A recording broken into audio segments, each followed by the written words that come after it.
Assalamualaikum warahmatullahi wabarakatuh. Berjumpa lagi di podcast TVRI Jawa Barat bersama saya Kumlaru Jaya. Jangan lupa like, komen, dan juga subscribe. Kalau misalkan kita melihat ke depan, kita akan menghadapi yang namanya Pesta Demokrasi Pemilu 2024, di mana kita memilih pemimpin untuk 5 tahun ke depan. Peran dari berbagai elemen masyarakat begitu diharapkan. Salah satunya adalah media, di mana media adalah ujung tombak pemberi informasi kepada masyarakat. Lalu bagaimana media berperan untuk menjaga pemilu 2024 yang damai? Untuk itu sudah bersama saya pengamat politik Bapak Asep M. Tamam. Assalamualaikum Pak Asep. Waalaikumsalam warahmatullahi. Sehat selalu Pak Asep ya? Alhamdulillah. Lagi sibuk apa nih sekarang?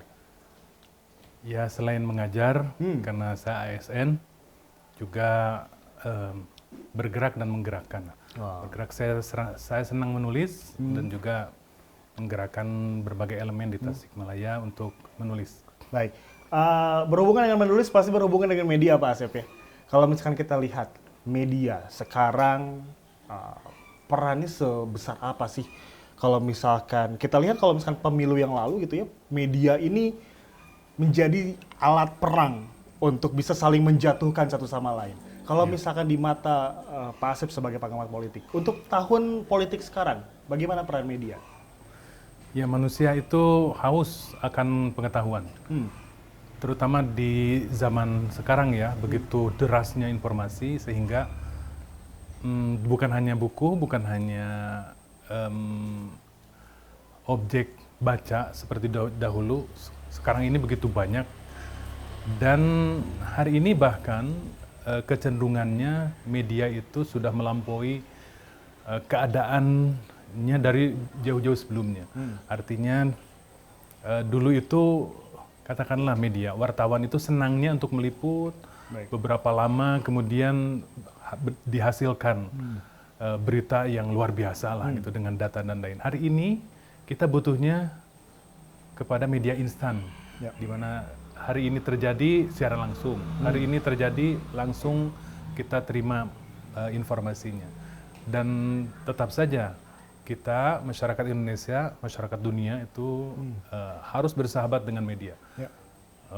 Guru mereka adalah para wartawan yang siang malam, mereka mencari berita, mereka mencari sisi-sisi lain, sisi yang baru, yang bisa memberikan nilai-nilai kebaruan dan pada simpulannya bahwa rujukan masyarakat terhadap pengetahuan itu adalah media. Baik.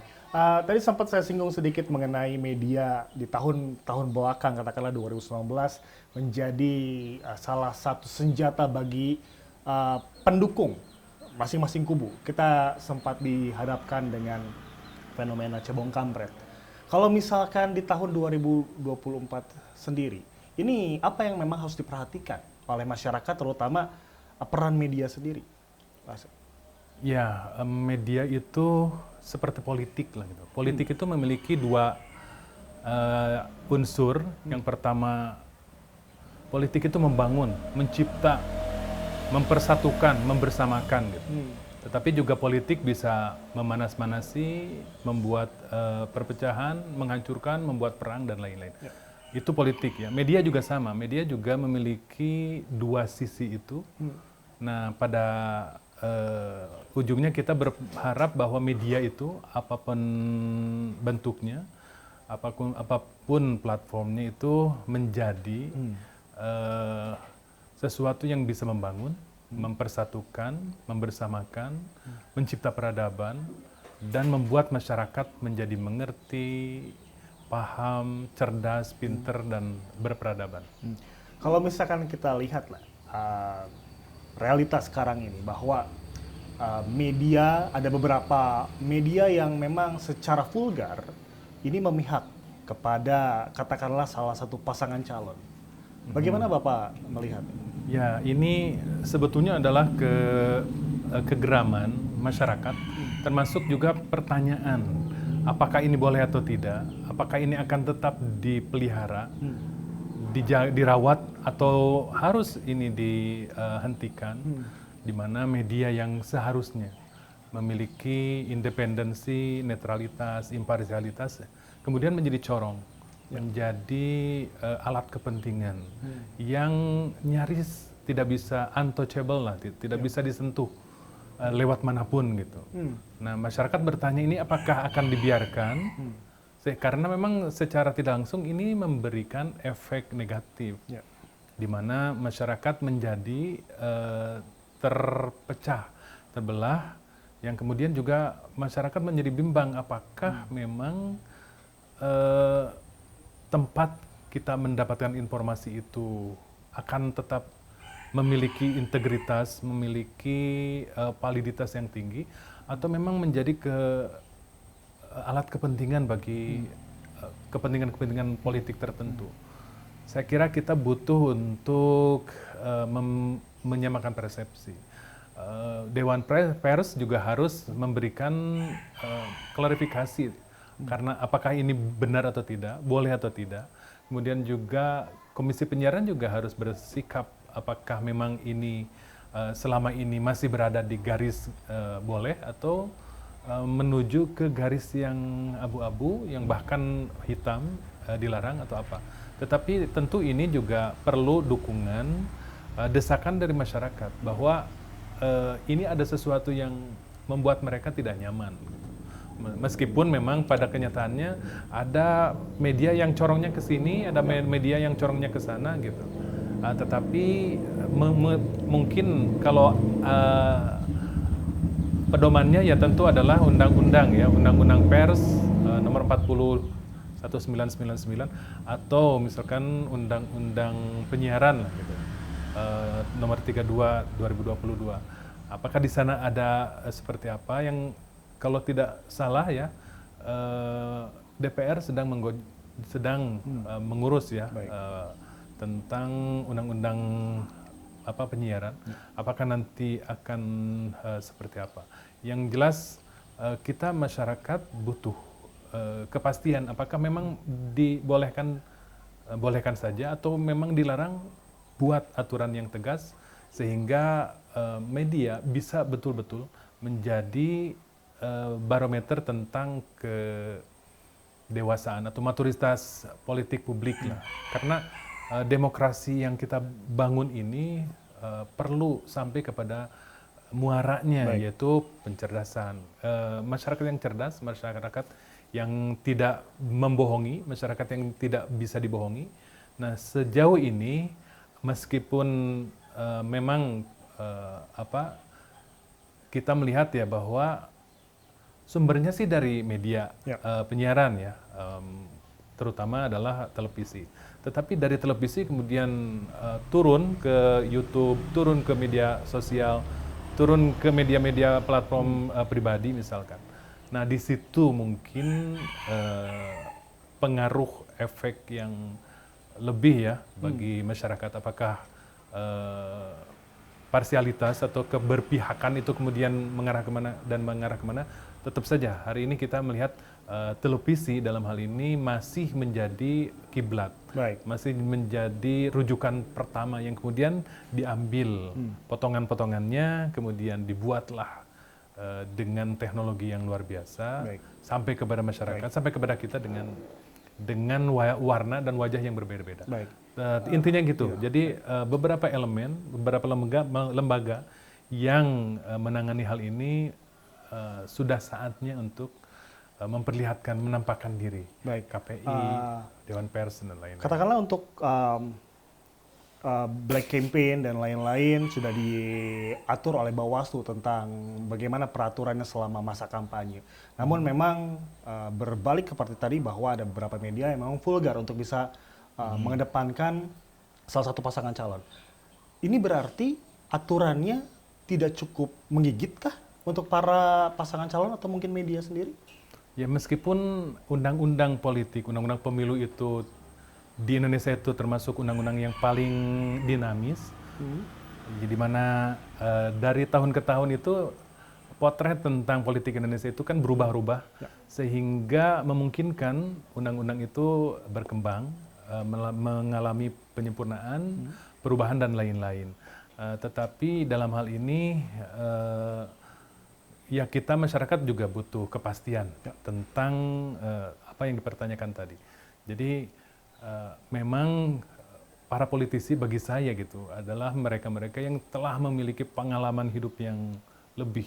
Mereka juga telah melewati tahap-tahap menjadi politisi, sehingga ketika misalkan dihubungkan dengan media, itu kan kita melihat secara nyata kan bahwa media-media di Indonesia itu secara umum dimiliki oleh para politisi. Ya, dan itu juga berlaku di beberapa negara lah gitu. Beberapa negara, kalaupun misalkan politisi murni, mereka memiliki keterkaitan. Yang saya pahami gitu bahwa media itu sejatinya harus memiliki batas antara dirinya dengan berbagai kepentingan. Di sini mungkin hadirlah independensi. Independensi itu adalah posisi yang paling sulit tetapi mulia, terutama dalam hubungannya dalam kaitannya dengan media. Gitu. Memang dunia demokrasi di Indonesia itu masih memerlukan waktu sehingga media-media itu bisa independen, bisa netral, bisa tidak terbeli gitu, tidak terjamah oleh kepentingan-kepentingan tertentu. Dan itu agak sulit. Kita bisa melihat ya, media yang pro A, media yang pro B, itu pada kenyataannya adalah media-media yang sangat dibenci. Tetapi oleh satu kelompok, tetapi dibutuhkan oleh kelompok yang satu paham. Jadi sepertinya mereka memiliki konsep, biarkan saya dimusuhi banyak orang, toh saya menjadi lebih disukai oleh pihak yang satu tujuan, satu pemilihan dengan saya, dengan kami gitu. Konsepnya kan seperti itu. Semakin dibenci, maka di titik yang satu semakin dicintai. Stasiun televisi lah gitu, channel apapun yang dibenci oleh masyarakat, mereka juga memiliki pendukung setia yang luar biasa. Dan ini dalam konteks kehidupan sosial ya, itu bisa meredam, bisa bukan menghilangkan, menutup pintu dari channel-channel dari televisi-televisi yang lain.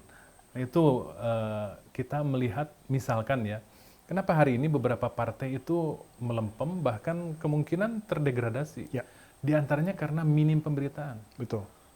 Misalkan calon presiden, calon wakil presiden hari ini yang mendapatkan elektabilitas yang meningkat, bisa jadi mereka meningkat itu karena berita, karena produk berita yang mereka hasilkan setiap hari, yang bahkan di dalamnya berita-berita negatif. Jadi berita negatif pun bagi politisi itu bisa dikalkulasi menjadi sesuatu untuk meningkatkan, kalau tidak elektabilitas, popularitas. Ini agak berat, dan ini juga berlaku bagi media. Media yang terus-menerus seperti itu, sekali lagi mendapatkan cibiran permusuhan, kebencian dari masyarakat tertentu, tetapi pada sisi yang lain mereka mendapatkan subscriber kalau dalam keuntungan dunia, lain dari. Nah, jadi positif dan negatifnya di dunia politik itu secara elektabilitas belum tentu berpengaruh, tetapi secara popularitas mendukung. Sebuah konten yang diposting di media atau disiarkan di media, ini seberapa besar sih sebenarnya untuk bisa menggiring opini masyarakat untuk katakanlah bisa memilih paslon atau melakukan hal tertentu? Ya, kita hari ini dihadapkan dengan begitu banyak influencer, buzzer, yang bagi mereka negatif dan positif itu menjadi bias lah gitu. Yang penting mereka semakin eksis, semakin viewernya semakin banyak, like-nya semakin banyak, dan seterusnya lah gitu. Bagi mereka berita adalah industri. Nah, itu juga dari media dari level hierarki tertinggi sampai paling bawah sekalipun gitu.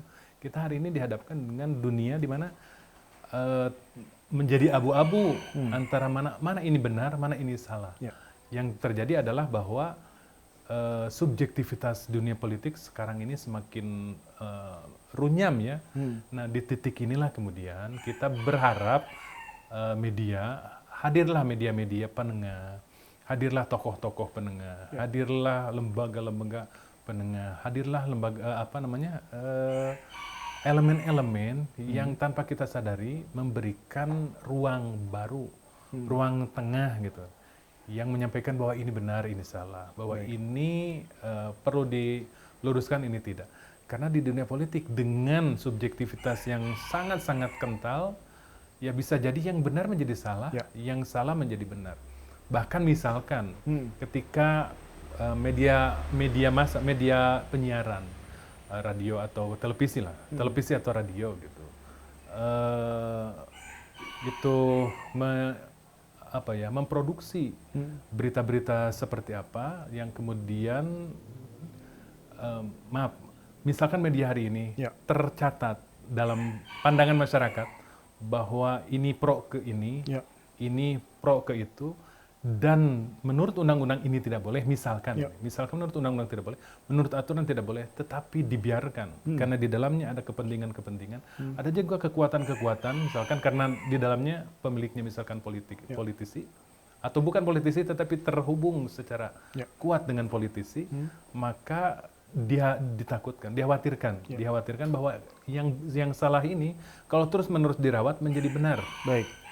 Sementara yang benar, katakanlah saya melihat ada satu televisi yang tetap menjaga independensi, menjaga netralitas, walaupun mungkin dengan seperti itu menjadi kurang peminatnya, menjadi kurang viewernya gitu misalkan karena terlalu lurus gitu. Ya, padahal itu benar. Dikhawatirkan yang benar ini menjadi dianggap salah gitu. Sementara yang salah karena banyak pengikutnya, banyak pendukungnya, banyak penontonnya menjadi benar. Gitu. Jadi lebih disukai tentunya ya. Nah itu dunia disrupsi hari ini sampai kepada posisi itu. Sebetulnya para ulama zaman dahulu sudah mewanti-wanti. Misalkan ketika kita membaca tafsir Al-Quran surat Ali Imran ayat 104 misalkan, yang intinya begitu. Jadi sesuatu yang ma'ruf, yang baik, kalau tidak dilakukan itu seringkali dianggap menjadi munkar. Gitu. Hal-hal yang munkar karena sangat banyak peminatnya, pelakunya, penyukanya, malah dianggap baik. Oke. Baik. Terkait tentunya peredaran konten yang ada di media, baik media konvensional, televisi, radio, lalu juga media sosial yang memang kita gunakan setiap hari. Lalu selama ini pendidikan politiknya apa yang harus dilakukan oleh para partai untuk bisa, atau mungkin KPU dari Bawaslu untuk bisa mengedukasi minimal generasi milenial, karena generasi milenial ini salah satu pemilih yang cukup banyak di tahun ini. Ya, bagi saya yang terlibat dalam dunia praktik, dunia politik dari pinggir, menjadi pengamat, ini sudah menjadi keresahan, menjadi harapan yang cukup lama ketika pendidikan politik yang sering saya istilahkan dengan literasi politik.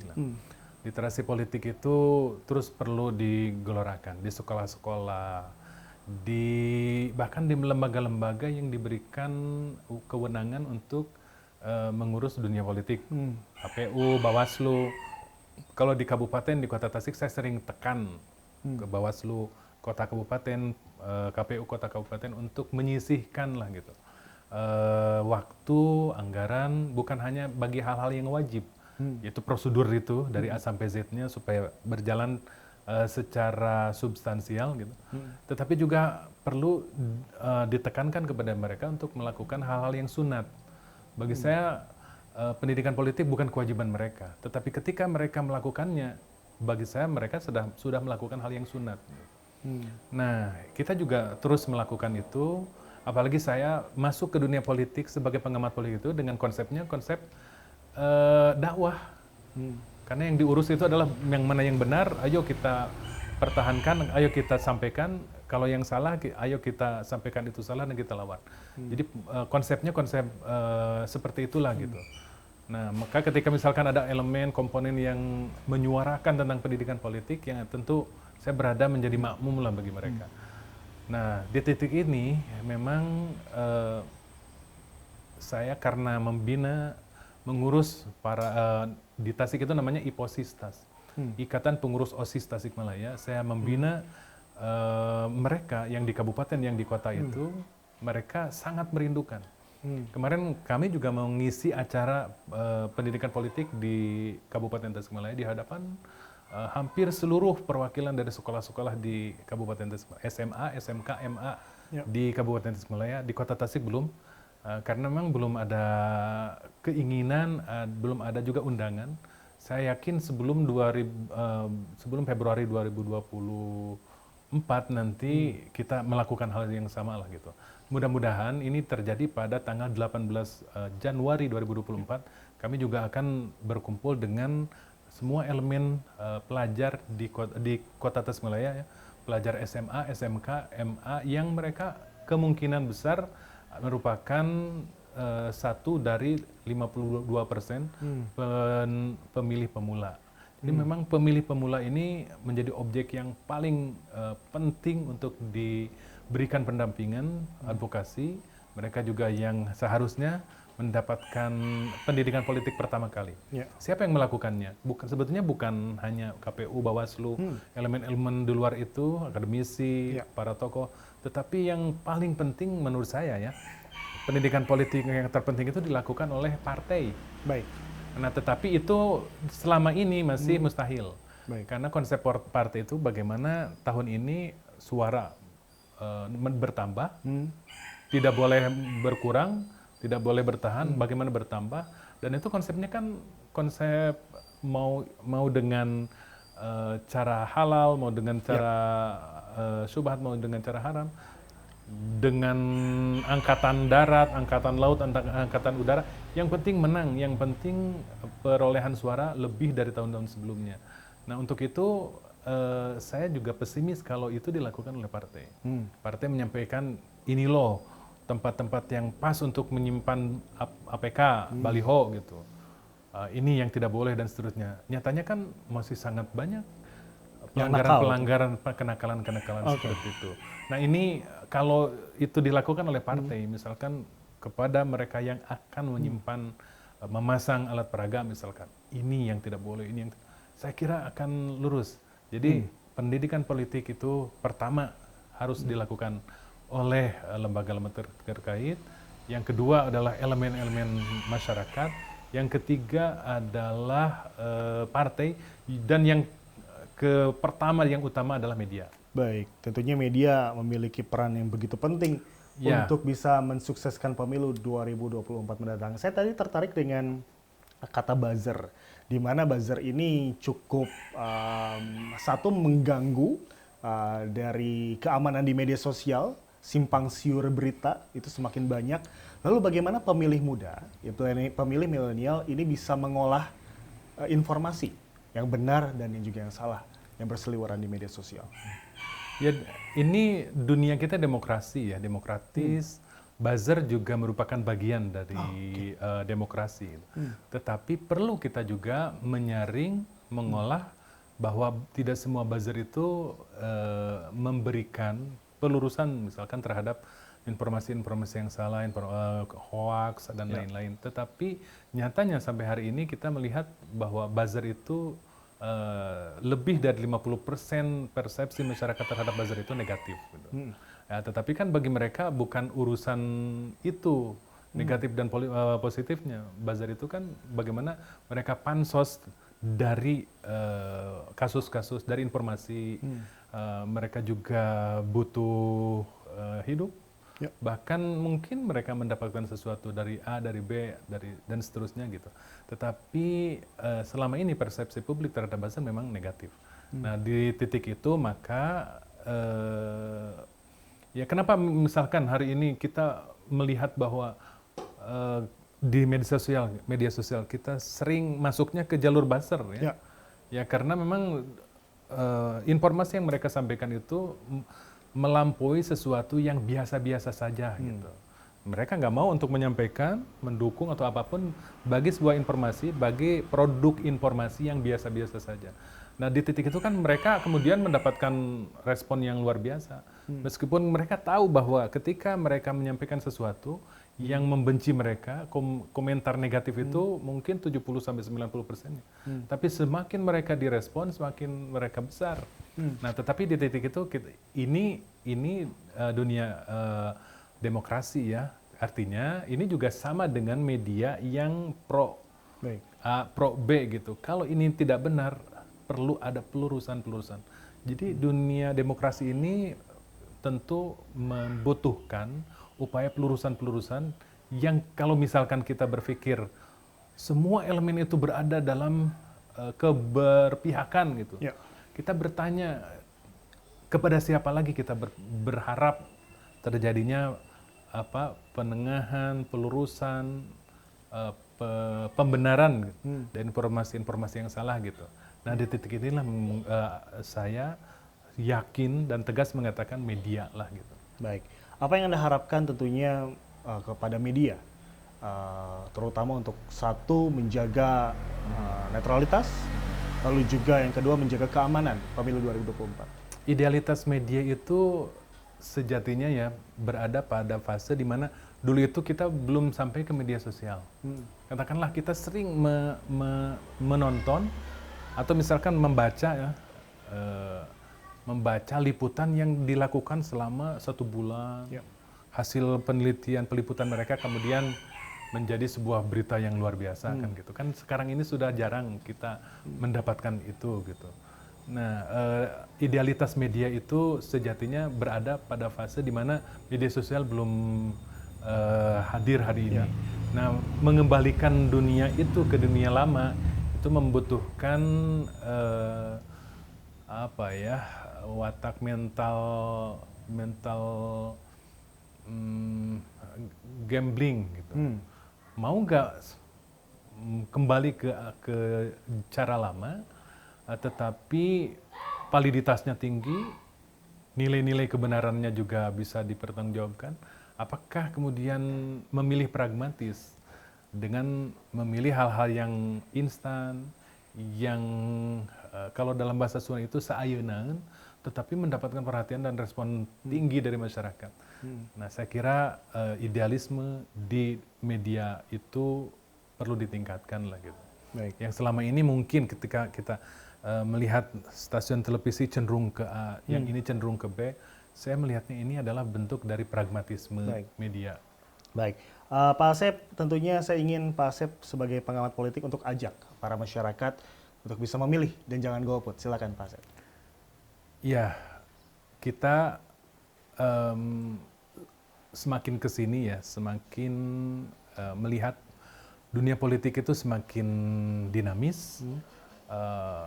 Di sana begitu banyak yang bermain, media dengan berbagai elemennya, kemudian juga politisi dengan berbagai cara dan metode pendekatan tekniknya.